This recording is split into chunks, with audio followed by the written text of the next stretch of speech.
titulares. Informe RCR presenta Titulares de la Mañana con Pedro García Otero.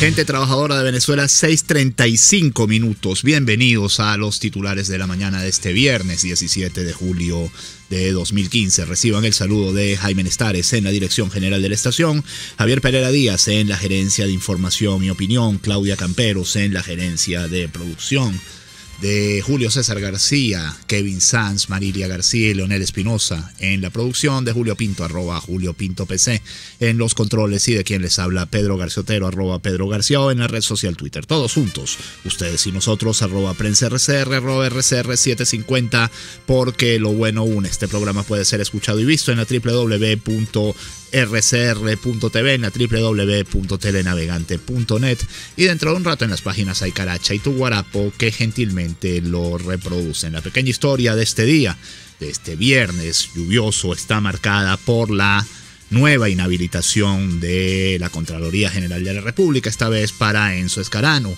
el exalcalde de San Diego, que ha tenido que pasar por un calvario luego de que el TCJ lo sentenciara por desacato, lo condenara a 1 año de prisión, lo inhabilitara y lo metiera preso, todo en el mismo día y sin posibilidad de apelación, como también lo hizo con Daniel Ceballos. Por cierto, bueno, Enzo Escarano dice que se va a defender y que además de injusta, su inhabilitación es ilegal porque el Contralor no estuvo pendiente de los lapsos de su declaración jurada de bienes. Esto nos lo dice el carabobeño Enzo Escarano. Contraloría General incurrió en error administrativo. El exalcalde de San Diego, Enzo Escarano, afirmó que le enorgullece no haber sido inhabilitado por acto de corrupción, sino por una interpretación errada de la Contraloría, a la cual apelará en los lapsos correspondientes. Anunció que en el caso de que la sentencia en su contra prospere, su puesto como candidato a diputado de la Asamblea Nacional por el Circuito 3 de Carabobo será ocupado por una mujer carabobeña. La Contraloría General de la República suspendió por 12 meses para ejercer cargos públicos a Enzo Escarano, de acuerdo con una resolución enviada a su esposa Rosa de Escarano, alcaldesa de San Diego, debido a que él tiene empleo en ese municipio. Escarano ofreció una conferencia de prensa acompañado de su esposa y de su abogado León Jurado, sin la presencia de dirigentes de la Mesa de la Unidad Democrática. Dijo que el Contralor no encontró ninguna irregularidad durante los 11 años que estuvo al frente de la administración de San Diego, recurrió la sentencia del Tribunal Supremo de Justicia con la que se le destituyó y privó de libertad en marzo del año pasado. Se alega que hice mi declaración jurada de patrimonio fuera de los lapsos de ley, dentro de los 30 días que me concede la ley, lo cual es falso, sostuvo Escarano. A mí me separaron del cargo el 19 de marzo, me encarcelaron y me aislaron en una cárcel militar donde no tenía acceso para hacer una declaración por internet. Sin embargo, yo cumplí el proceso sin dejar de declarar nada. La sentencia del Tribunal Supremo de Justicia salió el 9 de abril, cuando según el Contralor debía hacer la declaración. Yo la hice el 7 de mayo, lo que significa que habían transcurrido 28 días de mi inhabilitación y destitución, por lo que estaba dentro de ese lapso. De acuerdo con lo expuesto por Escarano, el Contralor incurrió en un error administrativo grave que debe ser interpretado y subsanado. Tal cual nos dice sobre las inhabilitaciones, tal cual, por cierto, les recomiendo la edición de hoy viernes, cuyo titular es Gobierno se pasa por las armas los derechos humanos. En el operativo policial en la Cota 905 hubo exceso en el uso de la fuerza, según denuncian familiares de las víctimas. Les recomiendo también El humor en serio de Laureano Márquez, que dice la culpa es de la oposición. Bueno, sobre el tema de las inhabilitaciones, tal cual nos dirá declaraciones de Luis Almagro, el nuevo secretario general de la OEA, que dice: las únicas inhabilitaciones las hace el pueblo. Son declaraciones del secretario general de la OEA, quien se refirió a la inhabilitación de la opositora venezolana María Corina Machado y aseguró que las únicas inhabilitaciones las hace el pueblo. No hay inhabilitación política. Cualquier inhabilitación o proscripción política no se puede implementar desde el punto de vista administrativo. Tiene que tener un contenido diferente, indicó Almagro en una entrevista en CNN en español. La elección debe estar abierta a todos los ciudadanos en condiciones jurídicas y legales de participar. Las únicas proscripciones las puede hacer el pueblo cuando te vota o no te vota. Las únicas inhabilitaciones las hace la gente. Todo lo demás es forzar la situación política, concluyó el secretario de la OEA. Mientras tanto, la MUD dice que las inhabilitaciones son signos de una neodictadura al borde del colapso. Son declaraciones de Chugo Torrealba. que refleja 2001, dice: como signos de una neodictadura al borde del colapso, calificó este jueves el secretario ejecutivo de la Unidad Democrática, Jesús Chuo Torrealba, las más recientes medidas adoptadas por el gobierno nacional, entre las cuales destacan las inhabilitaciones de los dirigentes políticos María Corina Machado, 20, y Vincenzo Escarano, cuentas claras, así como lo ocurrido en el sector capitalino de la Cota 905. Signos de una neodictadura al borde del colapso. Antes sus agentes electorales del CNE manipulaban elecciones, ahora las sabotean. Signos de una neodictadura al borde del colapso. Antes apabullaban a sus adversarios con ventajismo brutal, ahora los inhabilitan, subraya el máximo portavoz de la plataforma opositora al comenzar a enumerar las disposiciones adoptadas por el ejecutivo de Miraflores. Mientras tanto, y esto es información internacional pero que nos toca muy de cerca, la justicia brasileña investiga a Lula por tráfico de influencias. Esto es información del portal de Panam Post. Lo que se cuenta aquí en esta nota es lo que en muchas oportunidades se dijo, que luego de dejar la presidencia, Lula da Silva venía a Venezuela a fungir como cobrador de Odebrecht. Pero además, lo que dice esta información es que da Silva intervino para que la empresa consiguiera licitaciones de obras que serían financiadas por el Banco Nacional de Desenvolvimiento Económico y Social, BANDES, de Brasil. Y según información del Ministerio Público que abrió la investigación, las obras que se están investigando con este financiamiento, digamos, ilícito, estarían realizadas en Panamá y en Venezuela. Todos conocemos la enorme influencia que ha tenido Odebrecht en Venezuela, sobre todo en las obras del metro. A todas estas, el presidente Maduro llegó a Brasil. Nos dice Telesur que apuesta por el fortalecimiento de Mercosur y recordó que la bandera principal de los líderes suramericanos Luis Ignacio Lula da Silva y Hugo Chávez de Venezuela era poner lo social antes de financiero. En sus primeras declaraciones, pues da un espaldarazo a la figura del cuestionado presidente brasileño. Más declaraciones de Maduro, y estas merecen ser enmarcadas. Estas las tiene el Universal. Nos dice: aseguró que mantendrá inversiones en infraestructura y pensiones. El petróleo se nos vino abajo. ¿Qué haría cualquier país de esos que gobierna la burguesía si los ingresos le bajan de 100 a 40? Mantienen las pensiones y las aumentan. Aumentan el salario y lo protegen. Invierten en vivienda popular como lo hemos hecho. Yo dije: Dios proveerá, y así ha sido, destacó el jefe de Estado. Ciertamente declaraciones para enmarcar. Dice: Dios proveerá y así ha sido, lo hemos hecho porque Dios nos ha dado la sabiduría, el pueblo nos ha acompañado y tenemos el socialismo nuestro venezolano latinoamericano, destacó. Les repito, mantienen las pensiones y las aumentan el salario y lo protegen. Esto lo dice el mandatario de un país que tiene 10% de inflación mensual. Invierte en vivienda popular, invierte en unidades de transporte para mejorar el transporte público. Yo dije: Dios proveerá y así ha sido. No ha sido así, presidente. No ha proveído Dios. Hemos proveído todos los venezolanos, a los que nos quitan 10% de nuestro salario cada mes por la vía de la inflación, emitiendo dinero inorgánico. Pero bueno, esto hay que explicarlo porque hay gente que no lo sabe. También del Universal: Bank of America, inflación cerrará 2015 en Venezuela por encima de 170%. Bank of America publicó un informe sobre la situación en Venezuela que revela que la inflación en el mes de junio fue de 7%, una inflación anualizada hasta junio de 113%, y se prevé que los precios del petróleo venezolano cerrarán el 2015 en $47,3 por barril. Vamos a leer algunas de las notificaciones de los mensajes de ustedes en la red social Twitter.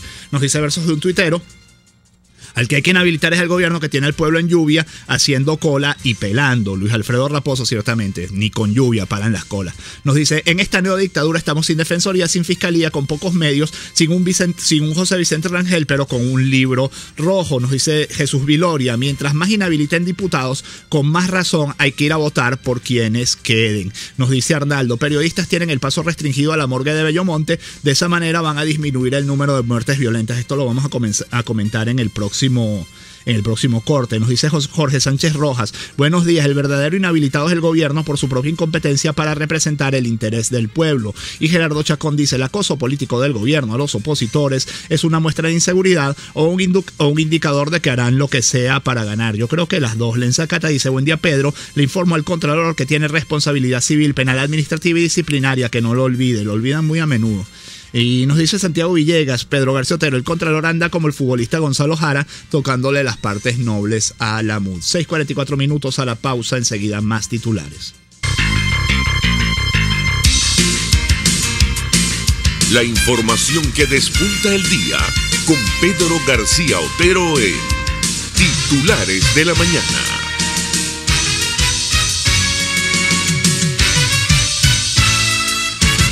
La Gran Caracas ya tiene 4G LTE de Digitel. Vive la diferencia al navegar 10 veces más rápido que los demás. Busca tu equipo 4G con un plan inteligente y vive siempre un paso adelante. Disfruta de esta red en Caracas, Los Teques, San Antonio de los Altos, Caricuao, Paraíso, Catia, Montalbán, Charallave, Santa Teresa, Ocumare, Cartanal, Guarenas, Guatire, Vargas, La Guaira, Catia la Mar, Aeropuerto Internacional Simón Bolívar, Maiquetía, Caraballeda, Higuerote, Río Chico, La Trinidad, El Latillo, La Lagunita, Baruta y Miranda. Para más información, entra en digital.com.be. 4G LTE de Digitel, la mayor velocidad y calidad de navegación. Digitel, vívelo todo. Queremos ver en los noticieros que se acabaron las colas en los supermercados por la escasez. Te decimos que esto es posible. Si ganamos la mayoría en la Asamblea Nacional, podemos aprobar una ley para el incremento de la producción nacional y la devolución de las empresas expropiadas, para que sus dueños las pongan a producir.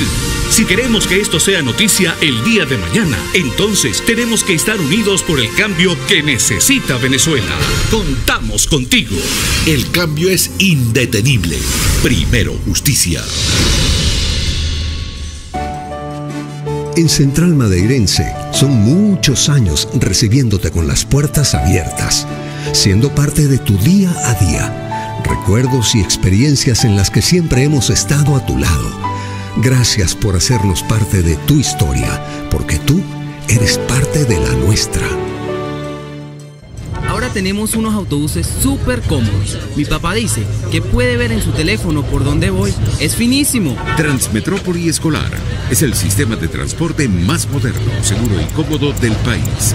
Son unidades seguras, equipadas con el sistema inteligente de monitoreo de flota de Transmetrópoli. Gracias al trabajo eficiente del alcalde metropolitano Antonio Ledesma. Transmetrópoli te mueve. Alcaldía Metropolitana de Caracas. Una palabra bien dicha y en el momento oportuno puede hacer la diferencia. Palabras sueltas pueden no significar nada, pero juntas pueden mover el mundo. Palabras más o menos me estás dejando. Descúbralas junto a una periodista intrépida, incisiva y audaz, María Alejandra Trujillo en Palabras más, palabras más, palabras menos. Palabras más, palabras menos. De lunes a viernes, a partir de las 7 de la mañana, por RCR 750 AM.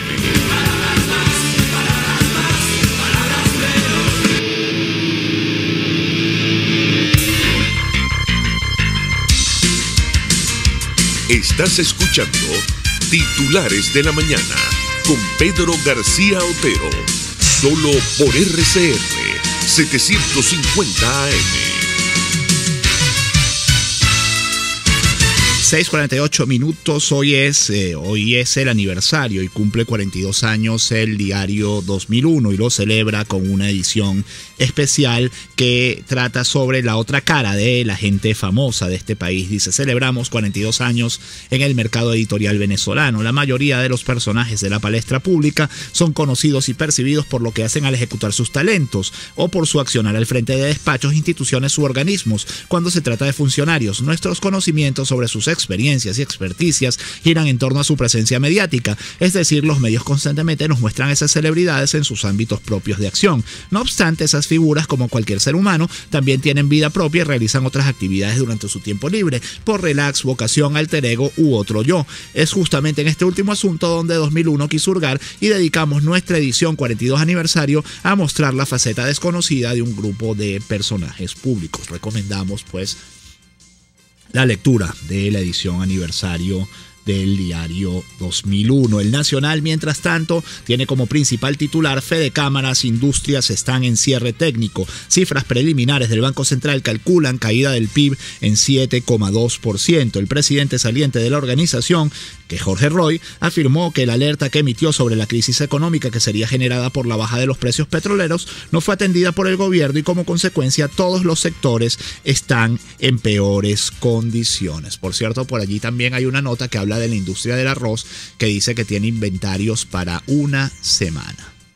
Realmente crítica la situación. De tal cual, exigen al Ministerio Público investigar torturas contra Afiuni. El juez de la presa política María Lourdes Afiuni, Manuel Bognano, negó la solicitud de la Fiscalía General de realizar una prueba grafotécnica a la carta leída por Luis Ortega Díaz en el Comité de Derechos Humanos, ya que a su juicio los fiscales quieren borrar las mentiras que dijo la fiscal. Esto no es así, él no dice esto, pero escuchen lo que sigue. El juez de la presa política María Lourdes Afiuni, Manuel Bognano, negó este jueves la solicitud de la Fiscalía General de la República de realizar una prueba grafotécnica a la carta leída por Luis Ortega Díaz en el Comité de Derechos Humanos de la Organización de Naciones Unidas e instó al Ministerio Público a investigar casos de torturas a la jueza suspendida. Los fiscales quieren borrar las mentiras que Luis Ortega Díaz dijo en la ONU, señaló el abogado de Afiuni, José Gregorio Graterol, que no el juez. Es una imprecisión que tiene su miga y tiene que ser aclarada. En la carta presentada por la fiscal dice que la jueza afirmó no haber sufrido violaciones durante el tiempo que estuvo en el Instituto Nacional de Orientación Femenina, INOF.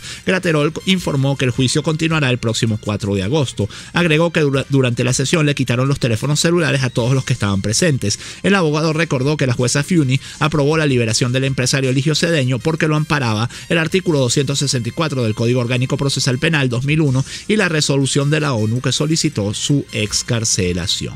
Principal titular del diario El Clarín de Aragua, la guerra a Lampa en Aragua. Insisto. Bueno, no voy a insistir nada. Caen 6 de la Richanga. Los capturados son integrantes de la temible banda dedicada al secuestro, extorsión, robo y venta de drogas en Aragua. A la Richanga se le señala como responsable de ataques a cuerpos de seguridad en Magdaleno y San Mateo, así como de ser uno de los autores de los 3 atentados con disparos y granadas a las sedes del CICPC en Caña de Azúcar, Villa de Cura y Turmero. Mientras tanto, el Nacional nos dice lo siguiente: PNB prohíbe que periodistas se acerquen a la morgue de Bellomonte. Los comunicadores iban a realizar entrevistas a familiares de los fallecidos de la Cota 905 en el operativo del pasado lunes. Policías aseguraron que están cumpliendo con órdenes superiores. Este jueves sigue la situación tensa en las adyacencias de la morgue de Bellomonte en Caracas por los sucesos ocurridos el pasado lunes en la Cota 905. Como aún quedan algunos cadáveres de los sucesos registrados este lunes en la Cota 905, comisiones de la PNB regresaron al lugar el día de hoy. Supuestamente están alertas ante la posibilidad de que pueda ocurrir una protesta. Nuevamente los funcionarios están impidiendo la labor de los reporteros que cubren la fuente de sucesos. Según los uniformados, ellos están cumpliendo con órdenes superiores. Impidieron a fotógrafos y camarógrafos acercarse al sitio donde los periodistas iban a realizar una entrevista. A todas estas, ¿habrá muerto el Coqui o no habrá muerto el Coqui? Hay quien dice que sí, hay quien dice que no. El Coqui era supuestamente el azote al que iban a buscar allá. Del Universal, caen muertos 3 zampones implicados en crimen de militar en Carabobo. Falta el presunto. El hecho ocurrió en el barrio Huayca del municipio Carlos Arbelo esta madrugada. Los fallecidos fueron identificados como Freddy Alberto Cubillán Alvarado, de 24 años, Héctor Enrique Nieves, de 19, y un adolescente conocido de 17 años, conocido como El Gatillo. Luego de un enfrentamiento esta madrugada en el estado Carabobo, cayeron muertos 3 sujetos implicados en el asesinato del teniente del ejército Reinaldo Alfredo Jiménez Rangel, de 28 años, ocurrido el 3 de julio. De acuerdo a lo que indicaron fuentes policiales de la entidad, un grupo de investigadores del CICPC estaban en el sector Huayca del municipio Carlos Arbelo la madrugada de hoy, y cuando llegaron hasta la calle Bolívar del sector La Primavera, los sujetos atacaron a los efectivos. En medio del enfrentamiento resultaron heridos 3 zampones que luego fallecieron en el lugar. Los 3, según dijeron los funcionarios del CICPC, eran responsables del asesinato del militar y formaban parte de la banda delictiva de un suceso apodado El Mata Sapo. Del Universal, grupo armado asesina coordinador del IPASME. José Mora, de 48 años, recibió un disparo en el pecho la mañana de ayer. La bala que lo mató fue la misma que hirió antes a su compañero de trabajo. Esto es una historia de horror y dice lo siguiente, la firma Davis Ramírez Miranda. Un disparo en el pecho recibió José Mora Sánchez, de 48 años, frente a los depósitos del IPASME ubicados en la avenida Victoria la mañana de ayer. La bala que le causó la muerte fue la misma que hirió antes a su compañero de trabajo, Luis Aponte, a quien el proyectil le ingresó en el pómulo y le salió por una oreja. Familiares del fallecido indicaron que ambos fueron atacados por miembros del colectivo Campamento Pionero Alfareros de la República, quienes invadieron hace 2 meses los talleres. A raíz de esa toma ilegal y a la fuerza, los 50 trabajadores del IPASME tuvieron que desalojar las instalaciones y solo ir a la sede a firmar asistencia, pero en la acera de enfrente. Desde hace 15 días, relataron los deudos, los sujetos arreciaron su ataque contra los empleados del IPASME y los amenazaron. Ayer en la mañana, 2 de ellos ellos llegaron al lugar en una moto y atacaron a tiros a los 2 trabajadores que estaban parados afuera. Esto es culpa del mismo gobierno que permitió esta situación. Les dieron el poder de invadir un espacio donde hay bienes nacionales y no hacen nada. Más bien los premiaron con un terreno cercano para construirles vivienda, refirió la hermana del fallecido, Miriam Mora. ¿Qué va a hacer el gobierno con esto ahorita? ¿Se va a poner duro? Ahora sí, ahora van a ir a sacar a los pioneros alfareros de la República, etcétera, cuando eran unos malandros y todo el mundo sabía que eran unos malandros que habían corrido unos trabajadores públicos que tenían que firmar en la acera de enfrente. Bueno, esta es la Venezuela que tenemos. 2 titulares de la prensa regional de Miranda, ya para ir cerrando. Los 2 dicen lo mismo.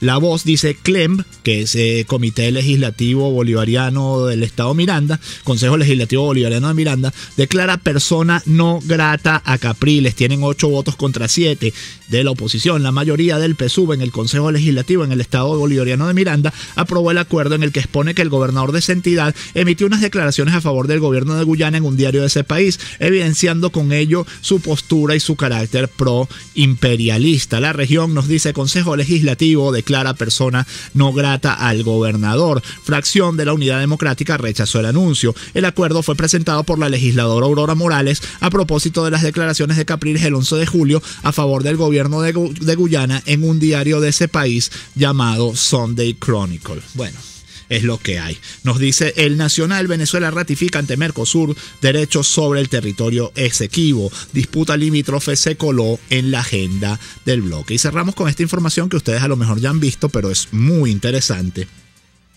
Es del diario Contraste, nos dice: estudiantes palestinos rechazan becas y abandonan Venezuela. Los estudiantes palestinos fueron recibidos como celebridades a su llegada a Caracas. El presidente Nicolás Maduro vistió un tocado árabe tradicional y resaltó la importancia simbólica de su arribo en un discurso transmitido a toda la nación sudamericana de gobierno socialista. Para nuestro corazón de bolivariano, dijo de Chávez, que está lleno de solidaridad con Palestina, hoy es un día histórico al recibirlos en nuestra patria. 6 de noviembre, el día que Palestina llegó al corazón de Venezuela, afirmó el mandatario al dar la bienvenida a los primeros 119 beneficiarios de una beca en una escuela de medicina, y agregó que el intercambio histórico con un aliado ideológico crucial lo había hecho llorar. Pero 8 meses después, aproximadamente, una tercera parte de los palestinos han abandonado los estudios, quejándose de que el programa carece de rigor académico, según entrevistas de The Associated Press realizadas a estudiantes, maestros y otros funcionarios de gobierno. Al menos 29 han regresado a casas, mientras que otros viven en Caracas sin pagar renta, a la espera de que les den boletos de avión para regresar. Los palestinos que abandonaron el programa de becas Yasir Arafat, el cual incluye 7 años de pensión completa en una escuela estatal cuyo personal está compuesto de médicos cubanos, dijeron que no estaban recibiendo la enseñanza que necesitan para convertirse en médicos reconocidos. Directivos de la escuela rechazan estas preocupaciones y dicen que los jóvenes tienen nostalgia por su país y fueron susceptibles de manipulación por parte de críticos del gobierno. O sea, aquí a todo el mundo manipulan menos a los chavistas, según los chavistas. 6:57 minutos, tenemos que despedirnos. Hasta aquí los titulares de la mañana. Que tengan buen fin de semana y que este día sea todo lo que ustedes esperan de él. Se me cuidan por la lluvia. Chao.